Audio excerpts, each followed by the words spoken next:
I have the pleasure of sitting down with Christy Kruger, licensed realtor in both Alberta and British Columbia today. Thank you, Christy, for joining me on Encourage. Awesome. Thanks. There you go. See, that was simple. So simple. I always open up with the same question. What motivated you? What got you into being an entrepreneur, doing your own thing, and technically not, having a job, quote unquote? Right. You know, Where did it start? I think the crazy coolest part of it is I don't think I really knew everything I was getting into. Okay. Which I've discovered in my life. That's a bit of a theme for me. And sometimes I think that I can be a little bit naive because I'm not 100% aware of all the issues or things that can come up. But I actually think sometimes that's my gift because I don't have the same fear. Like I just jump in with 2 feet. Okay. I was ready for a career change. I had worked and provided supports to people with disabilities, which is what I went to school for initially, for 13 years. Oh, wow. And real estate just sort of seemed like a great fit. It was something I also didn't even think in my mind that there was any room for failure. Like I was just going to go do this, right? Which is part of the naive part. And so I think the most amazing part about my journey in real estate is this unfolding of entrepreneurship. And to be honest with you, I mean, so I met you very early on in the days, and you were the person who helped me with my website, created my first logo. And I'd be like, look, Levi, look what I created. And you'd be like, where's your name? Right? So like I seriously didn't have a clue about like that, all that marketing piece. Yes. So it was like, I think probably a steeper learning curve for me than maybe somebody else who had, some marketing skills or business skills behind them. And interestingly enough, I think with my journey in real estate, I would go back and do like working with people with disabilities. I would actually do that job differently. Not in a less compassionate way, but just my knowledge about, fighting for rights and lobbying and just through this journey, And so it's just so funny to me how life works. So I guess a reason at the end of the day, like, was there something in the industry that you're like, I can help people here, or? Well, so 2 parts to that. I would say to you, leadership and kind of taking charge of stuff has always, I think I just was born that way. Yeah. So to be in charge of my own business, I ran the residential program. I had been, like a team leader at a group home. So I had leadership roles already. The other piece of that is I remember sitting, like I pulled up across the street. Century 21 is where I started my career. Yeah. And I pulled up across the street because Jim Archer invited me to come to learn about air miles before I got licensed. And I had to muster up every ounce of courage to like get out of the vehicle and go be in a room with professionals. Like I had, like I didn't feel myself in that way. And man, oh man, I still think back to what trajectory my life would have taken if I hadn't had that courage. So for me, it was just starting, right? Like I just needed to start, and then I was a sponge and I just learned as much as I could. So I would say that I kind of got my start in rehabilitation services. Okay. There was a called Campus Connections, and it was a program for people with disabilities to go to college.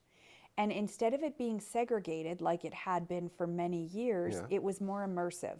And so it was a way to have students, be in the culinary program with all the other students of the culinary program, but have supports where needed, or do exams in a different way. Yeah. And so that was my very first board experience. I sat on the board at the college for the Campus Connections project. And then I got involved with Rotary. I was the 3rd president of the Rotary Club. So it was called the Lethbridge Rotary Club of Lethbridge Urban Spirits. Yeah. I sat on a committee at LDAR, the Lethbridge and District Association of Realtors. I do remember. And then the next year I was on the board. And holy, was that an amazing journey.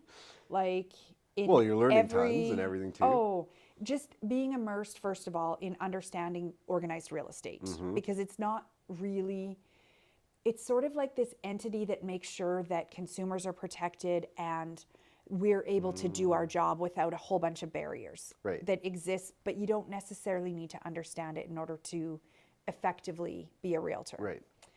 And so that was a steep learning curve. And then my year coming into the chair position was incredibly challenged. And this is probably my best leadership story I will ever I'm be able to excited. share. And we were implementing something that was a way to look at the financial budget that was not member necessary. So like if the numbers of the members decreased, we were able to protect the entity Yeah. of the local board by ensuring that we would have consistent number of sales in any given year, right?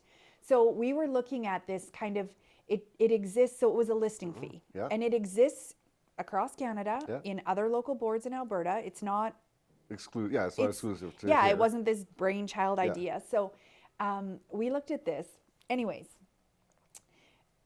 we hadn't implemented it. We hadn't engaged our membership yet, but it leaked because somebody Yeah. at the board office leaked it. Yeah. And we showed up at the AGM that year, and I would describe it to you like I was being shot at with a machine gun. I was just stepping into the chair role, the president role at the time. And so the EO or the CEO and the chair always do this sort of learning on how they can best work together for the year. And I remember talking to colleagues across the country about this experience Right. and other CEOs. And you have to understand, again, this is like sort of my first years of really understanding the professional world in a different way. And people kept saying to me, Christy, you need to let go of the outcome. And I was like, well, how do I let go of the outcome? And that's kind of what you're If- fighting for in a yeah, way, like right? we've done so much good work to Yeah. figure out that we're really saving, Yeah. you know, like we want this to be here forever. Yeah. And I kept hearing this message over and over. And then I was like, okay, I cannot be attached to the outcome. And then I found myself getting, you know, defensive about it. Well, if I'm not going to care about the outcome, then why do I care about the work? And then I was like saying to myself, well, if you don't care about the work, then why are you volunteering? Like this doesn't make sense. It's a slippery slope all of a sudden, right? But I had this epiphany where I was like, oh my gosh, leadership equals digging in and doing the work, disseminating the information, and letting the people choose. Like really not being attached to the outcome. And it was just like, so that experience, oh my gosh, am I so grateful for. It was awful, obviously. I still At the time, right? It was awful, but I can tell you that I have taken that forward. That was,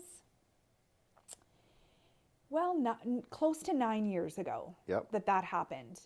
And I would say to you, I'm a better leader today because of that experience, because I actually understand my role. Any final thoughts, tips, tricks you'd like to pass on to anybody that's potentially listening? Be brave.